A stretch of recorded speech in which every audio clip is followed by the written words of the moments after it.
And we are live. Welcome in, ladies and gentlemen. I'm one of your co-hosts, Blake Ruffino. Alongside me is my counterpart, Joe DeLeone. Good evening, good sir. How are you? I'm doing good. You and I were texting a little bit about this earlier, and it was debunked by Ross Dellinger of Yahoo Sports. But could we take a quick second to recognize the hilarity of the possibility of Ray Lewis being the head coach of FAU? Did you believe that at all for a second? Because I immediately was saying to myself, "There's no way." I was filming when you texted me, so I had a very busy morning, so I didn't really see anything really until you had started texting me. Then I saw everything. Let me just say this.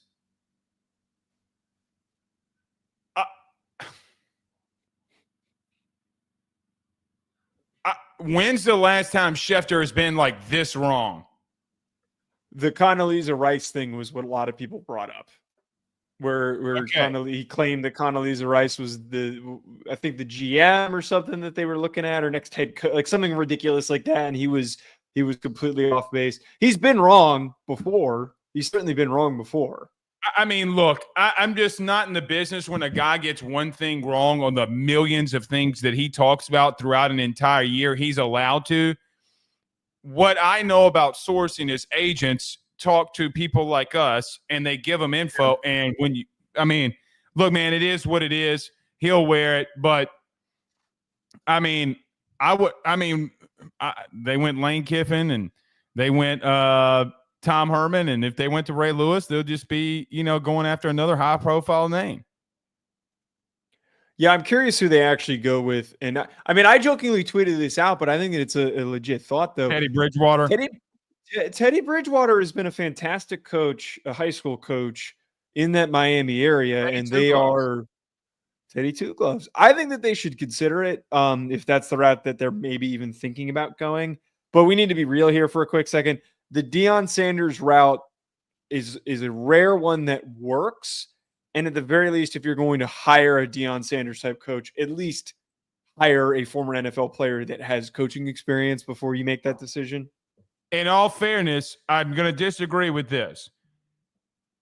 Kurt Cignetti and Kalen DeBoer I know they weren't in coaching or Deion wasn't his coach in coaching as long as them. Both of them come from the FCS Division II level, get a group of 5 job, okay? And then, which Deion just went from the FCS to a very, very small P4 school, and he just so happens to be dominating. It's not necessarily different if you put it on paper, right?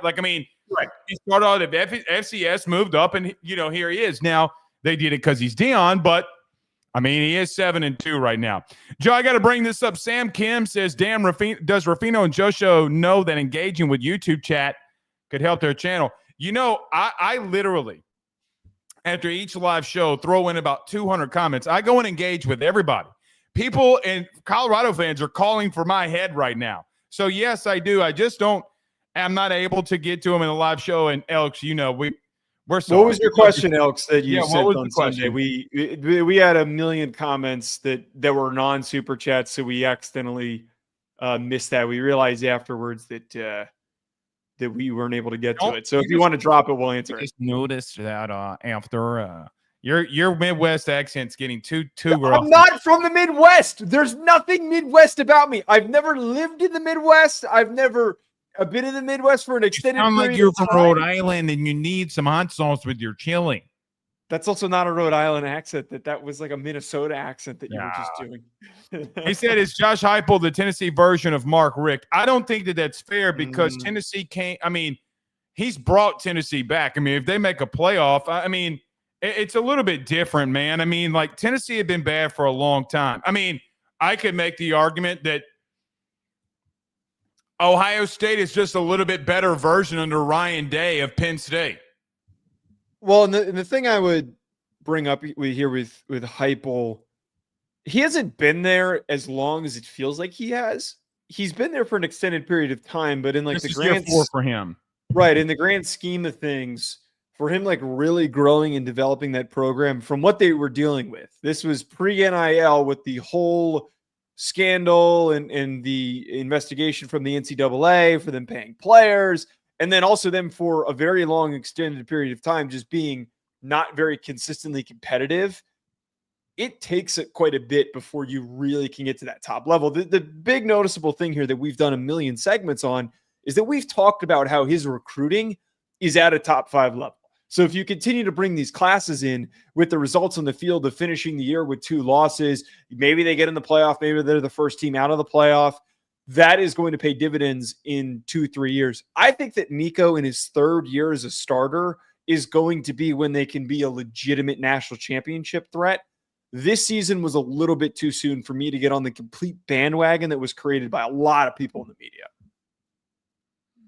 Well, you were one of them, so what are you talking? I didn't say that. Oh, I didn't say anything. You're hearing things. So we will get to our Week 13 power rankings. I'm sure Joe's going to yell at me about one team that I have in my power rankings here tonight. We will do Week 13 picks. Somebody went 9-1 last week. Someone also went 9-1 last week. We both went 9-1 last week. Damn.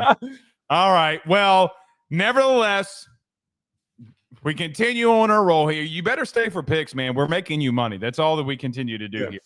And at the end, we'll get to Texas A&M versus Auburn in our last pregame preview or game preview of the week here.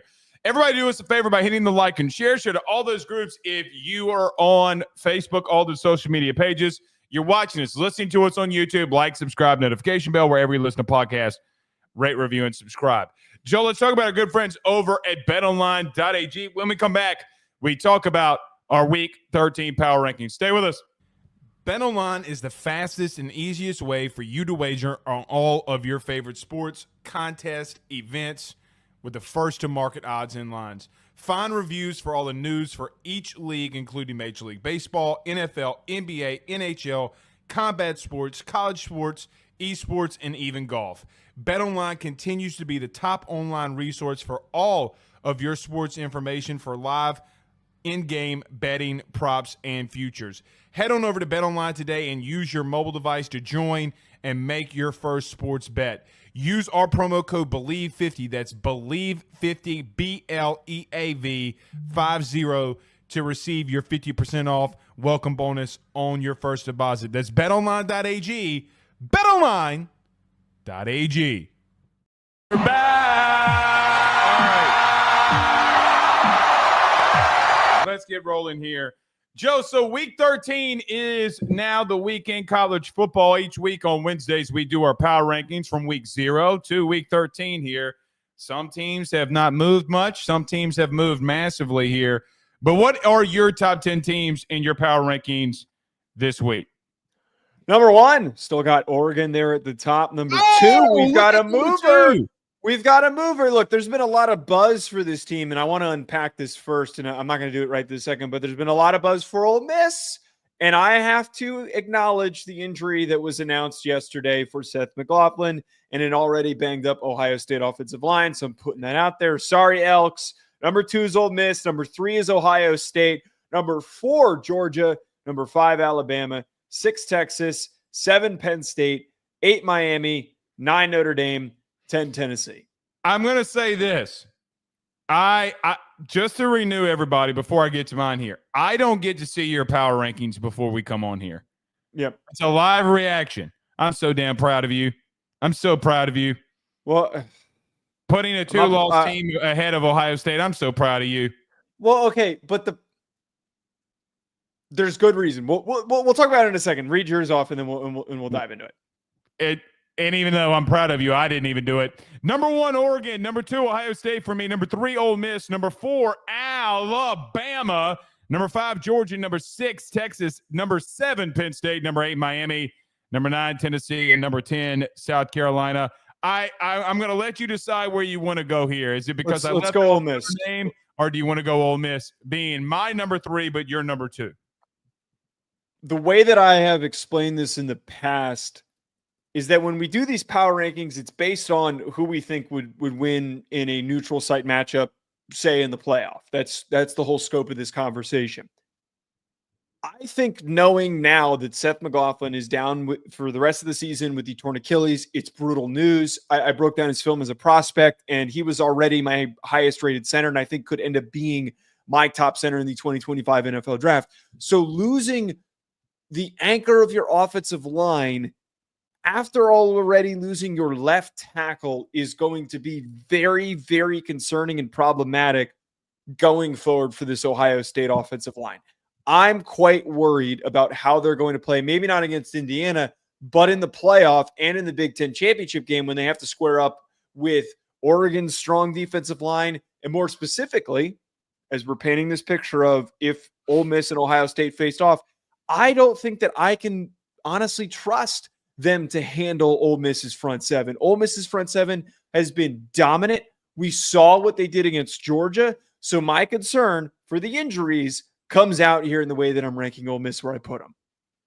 So I do think Seth McLaughlin injury is a big deal. So Mike Detillier, who you've been on with before out of New Orleans in WWL, is the big New Orleans station here radio-wise. Love Mike D, and shout out to him and Bobby.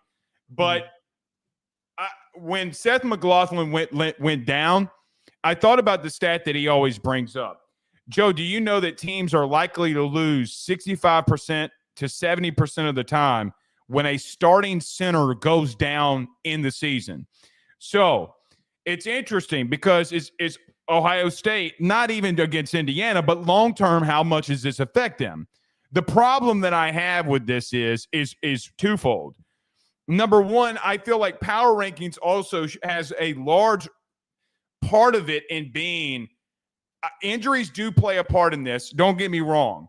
But a lot of this goes on to what you have built up to the season already. And if I'm splitting here, and if I'm splitting hairs, the last time I saw Ohio State have, just for what it's worth, O-line injuries, they had so much depth. Now, center's a massive issue, and I'll talk about that in just a moment with him. I saw them go up against a Penn State team and do what they needed to do to win. Okay? When Ole Miss had injuries, they lost to Kentucky and LSU. So if I'm going to split hairs here, I love Ole Miss at 2. I love it. At the same time, I think a little bit of the resume here for Ole Miss is why I just cannot put them above Ohio State for a moment. Now, okay.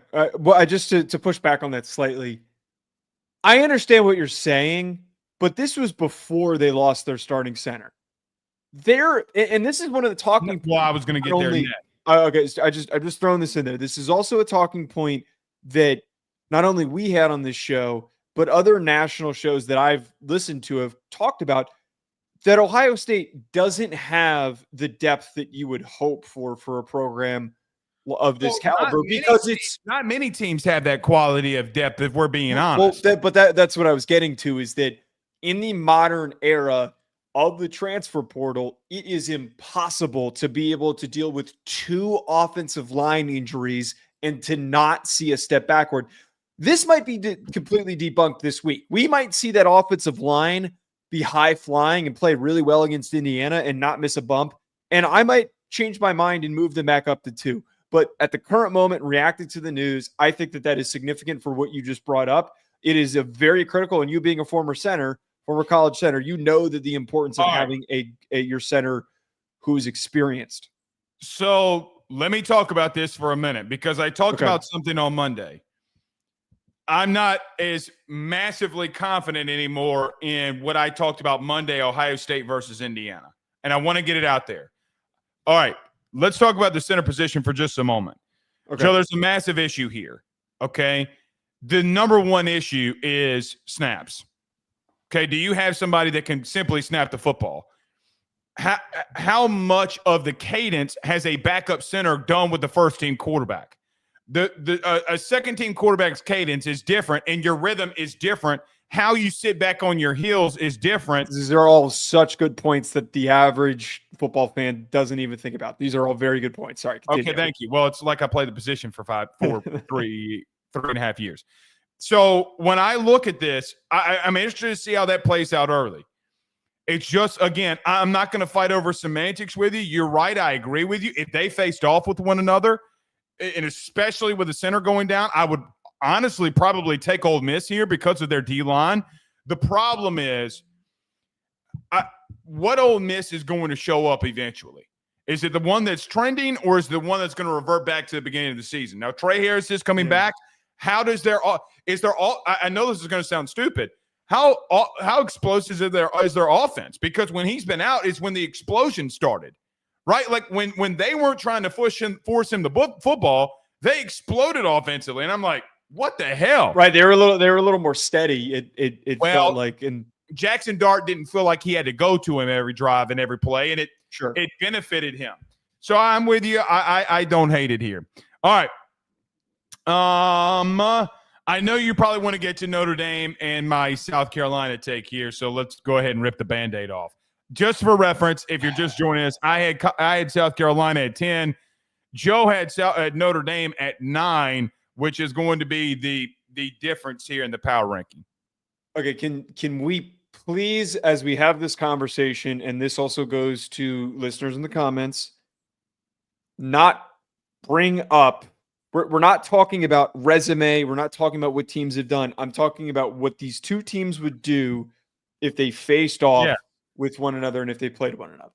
Okay. I'm willing to admit that South Carolina would probably be 12 or 11. I don't know what order I would put Indiana and South Carolina at the very end of the top 12. They're in the conversation in one that I considered. But I believe that I think that Notre Dame would be able to beat South Carolina. I understand, and I've attributed credit to the hot streak and the success that South Carolina has had. The most impressive thing that they did is, with their backs up against the wall against Missouri, go down and score. That's something that a lot of teams can't do successfully because it requires just so much chemistry and flow on offense and all the big plays that are required for them to do it. I think it's very easy and very simple to look past Notre Dame because they are playing a weak schedule.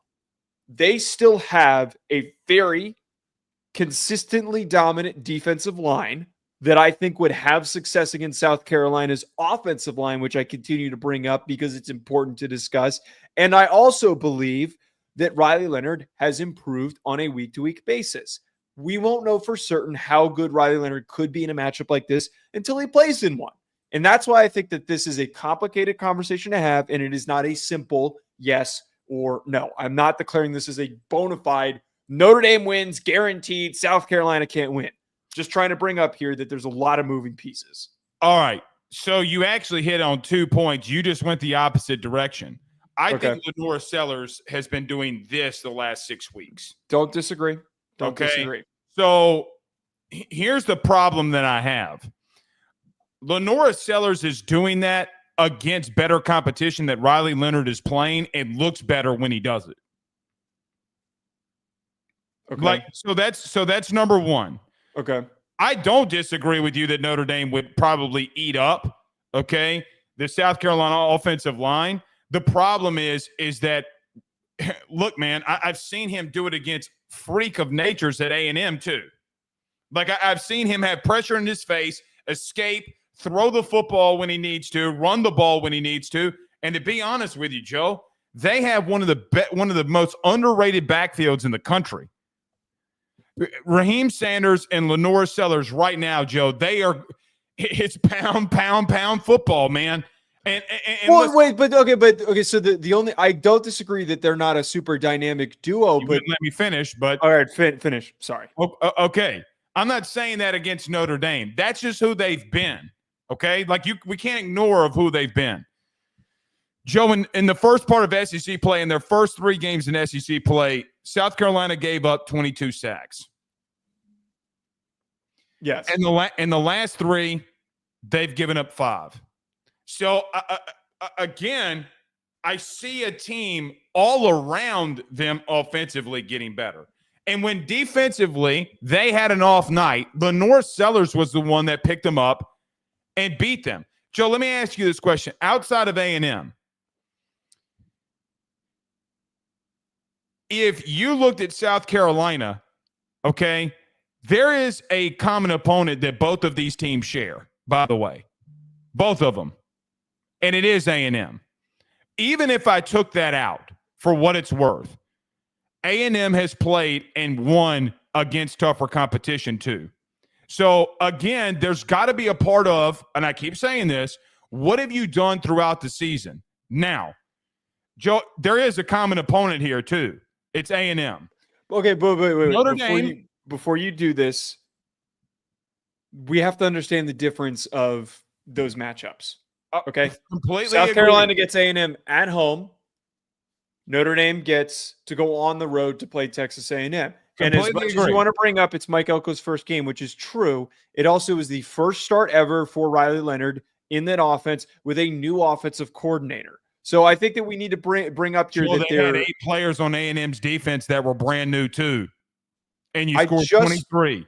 I just don't think that they both beat the same opponent, but I just don't think it's fair to claim that South Carolina's win over the same exact team is significantly better because the circumstance is different. I don't care about fair. I care about what my eyes saw. My eyes saw South Carolina. Sorry, not fair. What's right and what's wrong? I don't think that it's 100% right that South Carolina's win over Texas A&M is more impressive. I beg your pardon? They obviously beat Texas A&M by more. They obviously did. The way that they beat them was more impressive. It's not vastly significantly more impressive, though. There is not some massive separation gap because of the circumstance. There is not. Joe, I'm going to be real with you. There is a little bit of a separation here. There is a little bit about home field advantage, man. Like, Joe, I'm sorry, but take out A&M. Even if you did that, they have a 3-point loss against Bama. You have a 3-point loss against NIU, buddy. This is how I feel about when everybody talks about Notre Dame, okay? The NIU loss doesn't mean shit anymore. It doesn't. It doesn't. So if you're going to tell me that an Ole Miss and Bama loss is anywhere in the remote stratosphere. I'm not saying that. I'm not saying that. I did not say that, and that was not said. Okay. I think that, look, it has been increasingly complicated to talk about Notre Dame. This, in the history of the college football playoff, is going to Notre Dame's season this year. If they end up getting in and they beat Army, blah, blah, blah, they make it into the playoff. They're going to have the most confusing and hard to support, but hard to argue against schedule in the history of the playoff. I firmly believe that because of the NIU loss and because they haven't really played anybody. Like, it is going to be very, very hard to defend and also to attack against. I think that the problem with talking about Notre Dame, Blake, is that there is no in-between. I have tried to be one of the few individuals that has been the in-between. It's either the Notre Dame fans that are saying that Notre Dame is so freaking good, and like you just said, that the NIU loss didn't happen and we should completely ignore it. I can't agree with that side. But I can't get behind the other side of the pendulum here, Blake, that is saying that because they lost to NIU, everything that they've accomplished is a moot point. It means nothing. What have they accomplished? They have, and they can't help their schedule, and I keep repeating this, they have blown out every single team that they have played. But you also just said that they have accomplished something. I mean, Joe, there's everybody in the SEC right now would love that schedule. I understand. I completely understand that, and it has been a talking point that has been brought up over and over again. But we can't ignore. We're not talking about a BYU type season for Notre Dame where they're scraping by and the ball is bouncing their way. They have left no doubt in every single matchup, and that has to be recognized. So BYU's play more ranked opponents this month than you've played all year. We both know here that the Big 12 competition. How do we know? You argue with me about Penn State and Indiana this past week. You said, well, how do you know? And I said recruiting. So now you're going to come back and say, well, I can sit here and say that the middle to back end of the ACC is more competitive than the middle to back end of the Big 12. There are some really freaking bad Big 12 teams, and they do not recruit on the same level of any of the other. I could also say their second best team is SMU, and their top is really bad too. That's what she said. I mean, there comes a part here too, Joe. Think about this. There's 4 games in November. Is there not? There's 4 games played in November, right? Oh, okay. Yes, on team schedules. Yes. Okay. I understand what you're saying. What are we going to do with South Carolina if they beat 3 ranked opponents in the last 4 weeks? It's an impressive finish to the season. I just still, and we've had this argument, man. I can't I'm putting him in over to Notre Dame if I have to. I'm sorry.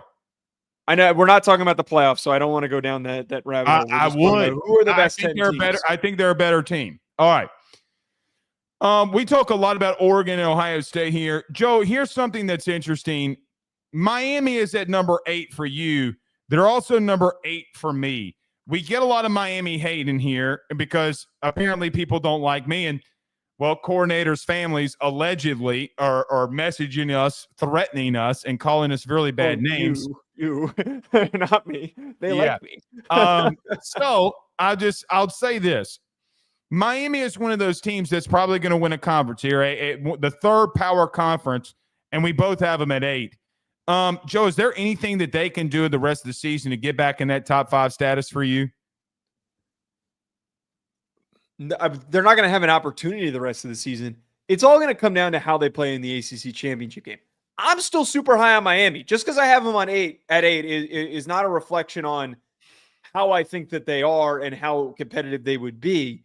I moved them back slightly because I want to see this upcoming week how they respond to the loss, and I'm willing to move them back up. But this is more of a shift back because there have been so many SEC teams that have stacked impressive performances that changed the narrative, changed my perspective on how they're going to play. Like Ole Miss wasn't even in this discussion for most of the year until they beat Georgia. So it's contextualized with less about me being down on Miami, me being higher on some of these SEC programs that have done some impressive stuff. All right. Listen, I'm going to say this yet again, even though I've been threatened, and you can threaten me, it doesn't bother me. I need to see them stop giving up explosive plays. I mean, like I do. I need you to stop showing up for halves. So, Joe, I don't know what to make of them. At some point, this is who they are, right? Like at some point, this is what they're going to continue to be. Now you're coming back into the fold here with games. Show me that you can make a change. Because you have Cam Ward at quarterback, there's a strong likelihood that I think that you can be in any game that you play. He's going to lead you in any game that you play. But if you continue to allow teams to give up explosive plays like you did against Georgia Tech, Cal, etc., Joe, these teams that you're facing are not the same as the teams that you'll face in a playoff or the teams that we have above you. So even though I love and adore Cam Ward, there's no way that I can put him above some of these 2-loss SEC teams, kind of like what you do.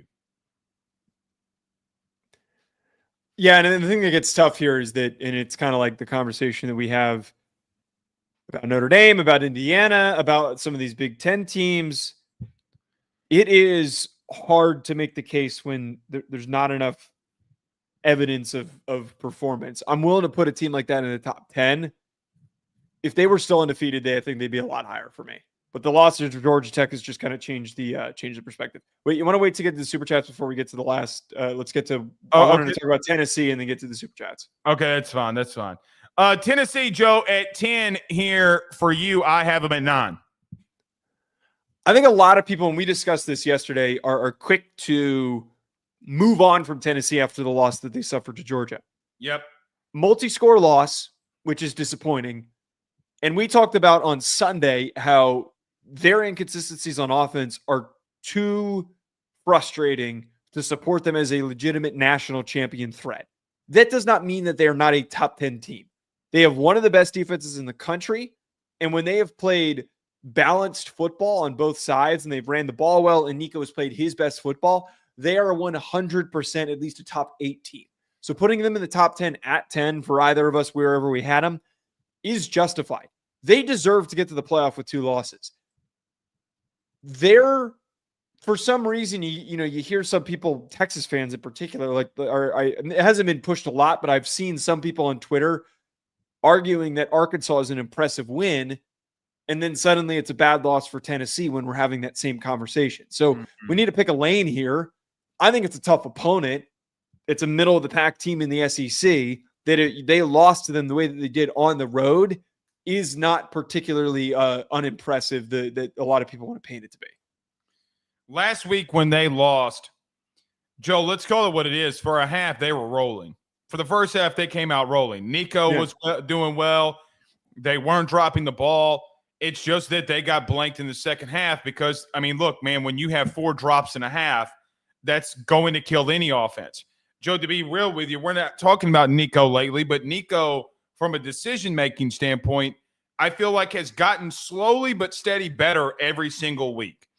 In reference to Tennessee, okay, the reason that I have them at 9 and you have them at 10, or at least for me, okay, Joe, they still have a Bama win. They still went up against Georgia and was very competitive with them, even in the second half. I mean, they had a turnover on downs late. You know, if they convert that, they score, who knows? I just still think that they have been very competitive. They play great defense. They run the ball very well. What happens if they don't start? If they start hitting things with their wide receivers and they don't drop the ball? I don't know.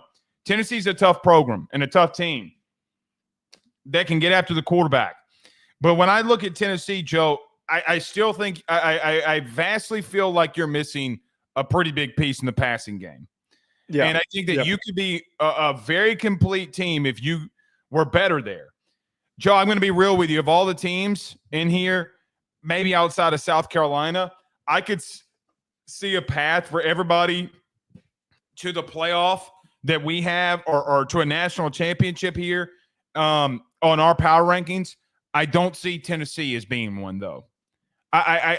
If you're going to continue to have struggles and halves the way that you do offensively, if you don't get that fixed, I don't really care, right? Like some of these teams are going to blank you in the second half too, and we'll just have to wait and see. That Bama win's a big one. It's a massive one for them right now. So, yeah, that's the ones. That's, I think, honestly, their biggest saving grace is the performance that they had against Bama. I mean, that's something that needs to get brought up continuously because, again, Bama is another hot team that people have brought up often throughout this process. Right. All right, a super chat here, Joe.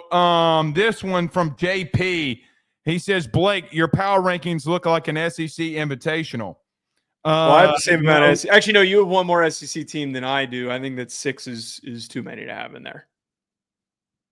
When I look at teams, I don't look at their conference. That's a wrong statement. I can't get behind you saying that because you bring up when we have these conversations, and you did bring up in this conversation. Wait. You bring up often that the SEC strength of schedule is more significant. It is, but I would argue that means you do look at the conference when you're talking about these teams. Joe, if I look at Notre Dame's strength of schedule versus South Carolina's, and one is second and the other is 54th, what do you want me to do? Regardless of the conference. So take the conference out of it. And to your point, that means that you're purposely keeping a team out because they're in a specific conference. No, I'm not doing that. It's hold on. Your exact words were, that's too many SEC teams, which was implying that because they're an SEC team that you left them out. But I'm being no. I didn't leave them out because they were an SEC team. I'm merely pointing out that at a certain point, the argument of all of these teams are playing hard schedules, it loses its shine after you get to 6-7 teams. It ends up being incredibly verbose. I don't have 7 teams. I know that you don't. I know that you don't. I'm just bringing it up here that there are still other competitive good teams that play lighter schedules that we've watched play, and we see the way that they perform on the field. That, at the end of the day, always has to be the most important evaluation. It's so funny because if we're talking about Notre Dame, that was pretty much my exact take on why I put South Carolina above Notre Dame. All right. It was it not? Was it not? No, you're right. Thank you for putting South Carolina ahead of Notre Dame. Buddy, you can't have a debate with a lawyer. You're not a lawyer. I'm not, but I wish I was. I play one on TV. That was a ridiculous statement. Okay. All right. Alex is giving me shit. You didn't see. Okay, well, never mind. Oh, okay. I thought they were trying to say does. Joe's an Ohio State hater. We already know this. And he says, do you know who the backup center is? Oh, yeah. starter from last year. Saraveld, most likely at left guard now after rotating at right guard all year. If you brought in McLaughlin to start over the guy who was the starter last year, what does that mean? If the kid wasn't good enough to start at the beginning of the season, that doesn't suddenly make him a quality starter. Just because guys have experience does not, and I'm not saying that this means that the kid is going to play bad. I don't think that that's the case. It's still a regression. A regression at any position group has to be acknowledged. He can go out there and ball out, which is why I'm saying, like, I want to see what happens here. But my gut reaction is I don't want to wait and see before I update my rankings, because I think it will impact them. Putting a new center in, as we talked about earlier, is a very, very significant change for any team. I can't get this one out. Citizen says Blake is one of those that's 1 + 1 = 3. Well, if you have a mom and a dad, that equals 3 total people in some instances. To your point, Joe, about the Ohio State and center thing. Okay. Again, you've been working 12 months with a different cadence, or right. 10 months. So we'll see. All right. You want to get the picks here? Yeah, let's do it. So, Joe, week 13 picks. Both of us coming off a 9-1 week. Boy, this lead looks so damn good. Oh, shit. I messed up. I messed up. I don't know why this freaking – I'm supposed to be 85-35. You're 91-29. I'm bad at making graphics. This is why – never mind. But that's – and I also wrote Rutger. I didn't write Rutgers. I wrote Rutger. Holy shit. It's a bad day for graphics. Okay, so Joe is 85-32. Your boy is 91-29 here. You better step your game up, but big dog. I'm probably out of time unless I go crazy on the playoff. You'd have to go crazy in the playoff and pray to God that happens. But let's get to week 13 picks here. Ohio State versus Indiana. Joe, even with the injury to McLaughlin, we are still going with the Buckeyes. Yeah, I said on a Monday, I think that Indiana, and this is one of my betting picks that I've been giving out, Indiana has been extremely consistent at covering. They're 8-2 against the spread this year. Their offense is productive enough that even if they go down big by 2-3 scores, that I feel like that they could at the very least scrape back and put up some garbage time points. But yeah, I don't think that Indiana has the athletes and the bodies to win on the road against Ohio State. I agree. Joe, we're about to find a lot out this week with this game. And I just have a very sneaky suspicion. If they're able to hold on at center this week, the run game might have some issues early. I just don't think Indiana has seen these Megatrons on the outside. I'm going to keep saying about Ohio State every week. I keep picking them every week because of that dangerous receiving core. So we'll see. Joe, Notre Dame and Army, both of us going with the Irish. Yeah, I've shared my thoughts on this. I don't trust Army, and I don't think that Army is as good as everybody wants to. There were a lot of people in the comments of the freaking segment that we did that were trying to say that they thought that Army, we got to respect them. They're going to come out and play a close game. There's a difference in athlete here. Notre Dame is going to have an easy time beating them. It's un-American to pick against you picked Army. Against hold on. It's un-American to pick against Army, and it needs to be noticed. But as the story and saying goes, God, country, football, and God, country, Notre Dame. That's what the. But because we're talking about Christ here, can't go against Jesus. You can't go against Jesus, Joe. What a spin. What a way to spin that. I'm not going against Jesus. You can play against yourself. As you shouldn't. Alabama and Oklahoma, both of us going with the Tide. Taking Alabama. Oklahoma has been so shaky. I don't see this is any potential for an upset spot. Alabama's run game, Jalen Milroe, if they continue to play the way that they did against LSU, this should be a cakewalk. Simple point put here. Oklahoma can't score enough. Joe, I don't know if they can score 21 points. No. Not on this defense, no. So if they do, it means that Jalen Milroe is either hurt or something vastly wrong happened. And we'll just have to wait and see. But I just don't see a path for Oklahoma to win that one. Joe, this is an interesting one. Ole Miss versus Florida, but both of us going with the Rebels. I know that some people want to paint this as a position for a hot Florida team to win. They're not. But Ole Miss, right, they're not. Ole Miss is the true hot team right now. They've got the momentum coming off of a bye week. They roll. Florida, do not have the secondary to keep up with Ole Miss's receivers. I'm really interested to see what it looks like with Trey Harris back. Trey Harris has been out a month, and he still leads the SEC in receiving yards. The wild thing about this, and this could be a whole Netflix documentary one day, if he comes back and offensively they have struggles, I'm going to start having questions. Because I'm like, Jackson Dart, just do what you were doing. Jackson Dart was playing complimentary football with other receivers, running backs, tight ends. Get pre-scoring more involved here. In reference to the game, don't let the the LSU complete debacle here of last week confuse you of who dominated that football game. I mean, Joe, look, call me a homer if you want to. One team had the ball. Okay. Okay. You told me to. All right. One team had the ball for 42 minutes.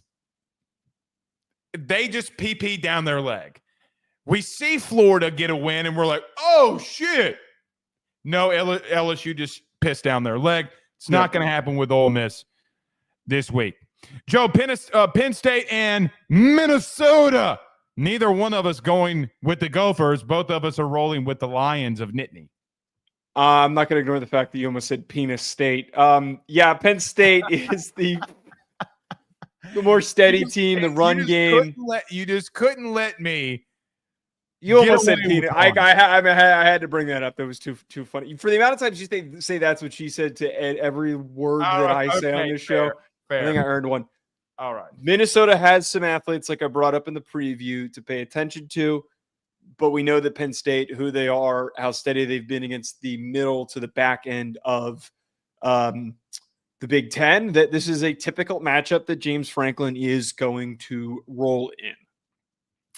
I do agree. I know everybody wants to row your boat this week. However, Joe, they can't score. They can't score either. Yeah. And that's the problem in this game. Defensively, I think Minnesota's fine. The question is, Joe, they got to generate some turnovers for their offense here with short fields and pray to Notre Dame Jesus that they can find a way against Penn State here. I can't also see that path happening. Colorado and Kansas, both of us going with the Buffaloes. I don't think the upset is going to come to fruition. Maybe some folks would like it to happen. Colorado is too potent offensively for Kansas's defense to be able to slow them down. We've seen this same song and dance multiple times this year. Mediocre Big 12 team that maybe has a good win and a couple of big performances, that has a shaky defense squaring up with this receiving core of Colorado, and they can't cover them for the life of them. So I'm easily taking Colorado, and I'm taking Colorado to cover. The line on this is like 2.5. And it's on the road in Arrowhead Stadium. There's no home field advantage. There's not going to be anybody. Actually, there might be a big crowd to see Colorado play, but take Colorado to cover. That is some free money right there on BetOnline. The reason I think that this game is 2.5 right now on BetOnline is because of what we talked in the preview. I do think that there's a lot of people out there that think that Kansas can run the football. Now, Joe, do you think Vegas is wrong here? I think, and this happened with the Texas Tech line. Colorado was only favored by a couple of points against Texas Tech. And the way that I explained that, and I explained this game when I did my spot on VSiN this week, there are a lot of times, that was a bad voice crack on my part, a lot of times when there's an upset like those teams had, and Texas Tech was coming off of the Iowa State upset, there is recency bias from the books. There is recency bias from the betting market. that is trying to quickly engage with a team thinking that they're hot. I don't think that they are, and I think that this is an example of that. I'm going to disagree. I do think it's a close game within 5. I do think it's going to be there, but Colorado is going to win here. Miami and Wake Forest. Miami Hurricanes is the team that we're taking. Can Miami allow Wake Forest, who does have the 35th best passing offense in the country, can they hold them and stop them and not allow them to get big plays here, Joe? We know that Miami should win, but the bigger conversation point, like from the preview that we elaborated on, how do they look defensively? Do they play steadier defense where they can eliminate the big plays? That, to me, is going to be the main thing that I'm going to be watching for. Yeah, I mean, listen. Either you're going to do one of two things here. There's no in-between this week for me. Either you're going to actually come out and do what you need to do and show like, hey, man, we fixed some things. Here we are. We're back. Okay. Or you're going to revert back to your old ways. And, Joe, if they do that, we got to start having a very serious conversation about Miami, even though I've been threatened this week. All right, Joe, we're gonna I'll just say this. Texas A&M and Auburn, both of us going with A&M, but we're going to break that game down next. So go to YouTube and watch that clip if you're just watching this segment. This is our one disagreement of the week. I'm going with Illinois, and you got to be a homer here and go with Rutgers to upset the Fighting Illini. I can't pick against the Scarlet Knights. I can't pick against the college, or not the College of New Jersey, but the representative of New Jersey. I also need to get back in this thing, so it's a close game. I think that Rutgers can maybe sneak this one out. So there's a couple of things that both of us being Italian know. Number one, you put your money on things that are smart. And number two, you don't go against the state of New Jersey. But if I had to pick, you always go against number one. If you're making money, then you got to go with money. Give me the Illini here. I think they're the tougher team. Don't yell at me. I think they're the tougher team here, and I think that the Illini are going to prevail. However, I'm going to be such an asshole if I start separating more here down the stretch. Just telling you. Yeah, you already are. Okay. Last one here, Joe, a game that I'm really intrigued by this week. I don't know if our fans really are, but I am. Arizona State versus BYU. We're not going against Kenny Dillingham this week. They're going to win this week, and they're going to find themselves in the Big 12 title game. Well, you brought this up. Yeah, our listeners, for some reason, don't care about the Big 12. It's always one of our least watched segments. I wish we could get more Big 12 listeners. Unless it's Colorado. I have said over and over and over again to the BYU fan losers that think that their team is actually better than it is. You scraped by. You don't do anything statistically exceptional. You don't have any premier athletes on your team. There was this argument that they had one of the best defenses in the conference. Good. That's nice, but you still don't even scratch the surface of the top defenses in the country. You were playing against a weak schedule. You were getting lucky in a lot of spots with turnover luck in order to win games. And we learned that your run defense is not good enough to go up against a team that knows how to create for themselves through their rushing attack. I think that Cam Scadaboo is going to have a big game. I think that Levitt's going to have a nice game, and that Arizona State is going to humble the shit out of BYU. I want a T-shirt that says Catholics versus Mormons. I would love to see Notre Dame play BYU, but I mean, it doesn't mean that it's not about you that. Just a Notre Dame man. You're a Notre Dame man. No, stop. That's not what it's about. Jesus, John Smith. You put one on a higher pedestal. That's how I see this game going. Okay, it's not a religion thing. Don't make me out to be a bad person. You're a Mormonist. Oh my God. All right, here. Let's start with this Texas A&M game. Texas A&M and Auburn face off this weekend, Joe. The last game that we'll do in this preview, but A&M coming off of a bad loss against South Carolina. Auburn, well, they've come off a lot of bad losses this year. Joe, how do you see this one playing out? Auburn continues to be one of the most bizarre teams if you don't look at their schedule and you just look at their numbers and how they've performed. Jarquez Hunter is an 1,000-yard rusher with 7 yards per carry that he's averaging. Keandre Lambert-Smith has been in the SEC. Keandre Lambert-Smith has been a steady receiving option with almost 800 yards and 8 touchdowns. They have been efficient on offense, efficient on defense, productive. Their defensive line has stepped up and held opposing rushing attacks to pretty good success, only allowing 104.5 rush yards per game. But outside of all of that, they've killed themselves with penalties. They've killed themselves with turnovers. I say all this to say Texas A&M should win this football game, but this is a situation where if Texas A&M, we say there's a lot of matchups like this. If you don't come in fully locked in and seeing this as an opportunity to correct your miscues since South Carolina and to get yourself mentally prepared for Texas, and if you come into this matchup looking ahead to Texas, you will lose this football game. Auburn is one of the most, I don't want to call them underrated. That would be a very ridiculous way to phrase them. They have been in most of the games they've played if it wasn't for shooting themselves in the foot. So if they play their best game, you could lose this football game, but I don't think that's going to come to fruition. I think Texas A&M rolls them. So look, here's the thing that I would say about Auburn right now, to your point in this game versus A&M. Mm-hmm. I look at Auburn and the games that they lost. Okay, they got beat by Georgia. They fumbled the bag against Mizzou. Okay, then they fumbled the bag against Vandy. The problem that I always have with Auburn is I feel like every single week I watch their film, I watch their games, and I'm like, dude, they're getting some really good yardage on the ground here. Hunter's going off. Yeah. Dude, is that a really good throw by Peyton Thorne? Like, it's the reason why they're 30th in the country in passing yards. I'm like, holy shit. All right, it's Peyton Thorne's coming out party. Here we go. And then all of a sudden, Joe, in a blink of an eye, their next 2 drives, they throw an interception, they fumble the football, they line up both sides, they fumble, they PP down their leg. That's the reason why this game over at BetOnline's at 2.5 and where this game's being played.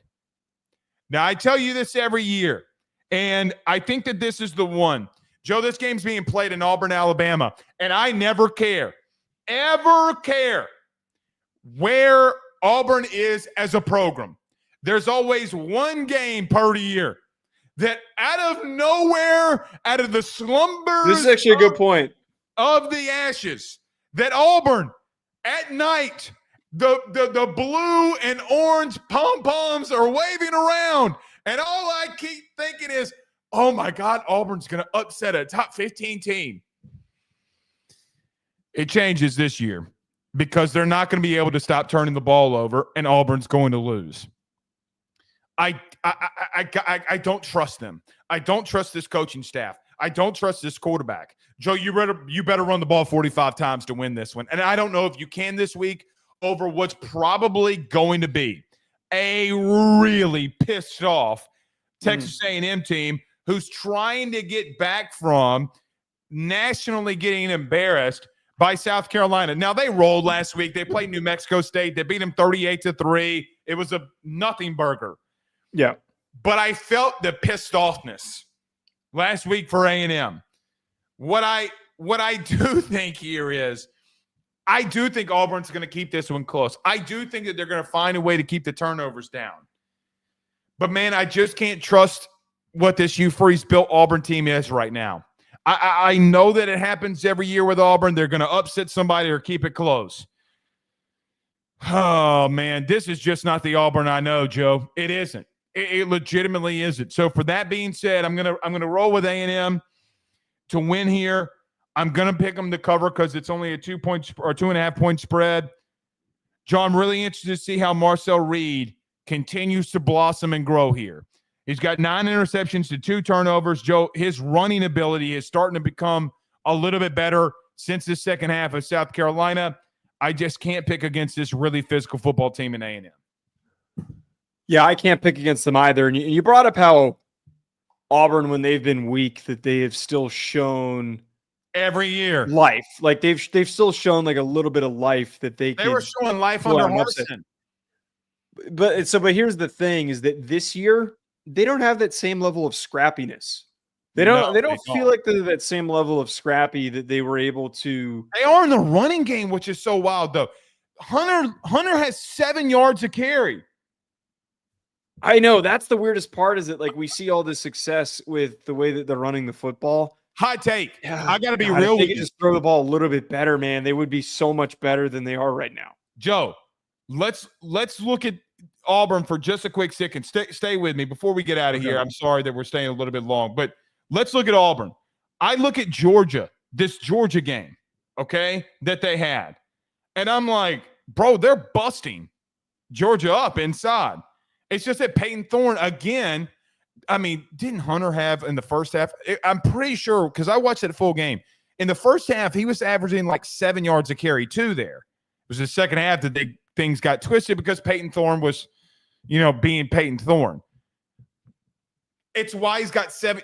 Joe, there's no way a running back has 7 yards a carry and you're not getting some really good push. It's not existent. Mm-hmm. Sorry. Just not going to be this week, man. All right. No, we got all the super chats here. Sounds good. We will see you all again on Sunday. Yes. Until then, this is Joe DeLeone. I'm Blake Ruffino.